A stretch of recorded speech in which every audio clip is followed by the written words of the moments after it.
భారత్లోని చాలా రాష్ట్రాల్లో అతి శీతల గాలులు వీస్తున్నాయని భారత వాతావరణ శాఖ ఐఎండీ తెలిపింది.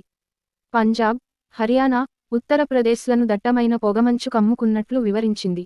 ఉత్తరప్రదేశ్లోని బరేలీలో అత్యల్పంగా 25 డిగ్రీల ఉష్ణోగ్రత నమోదైంది. పంజాబ్, హర్యానా, ఉత్తర రాజస్థాన్, అస్సాం మధ్య ప్రాంతాలలో మధ్యస్థం నుండి దట్టమైన పొగమంచు కనిపిస్తోంది. ఢిల్లీలో ఇవాళ ఉదయం అత్యల్పంగా 6 డిగ్రీల కనిష్ట ఉష్ణోగ్రత నమోదైంది. పంజాబ్, రాజస్థాన్, హర్యానా, యూపీలో చలి తీవ్రత పెరిగింది. చలి, పొగమంచు కారణంగా రైళ్లు, విమానాల రాకపోకలకు తీవ్ర అంతరాయం ఏర్పడుతోంది. ఆయా ప్రాంతాల్లో రైళ్లు, విమానాలు ఆలస్యంగా నడుస్తున్నాయి. కొన్ని ప్రాంతాల్లో సర్వీసులు రద్దయ్యాయి. రానున్న రోజుల్లో చలి తీవ్రత మరింత పెరిగే అవకాశం ఉందని ఐఎండీ అంచనా వేసింది.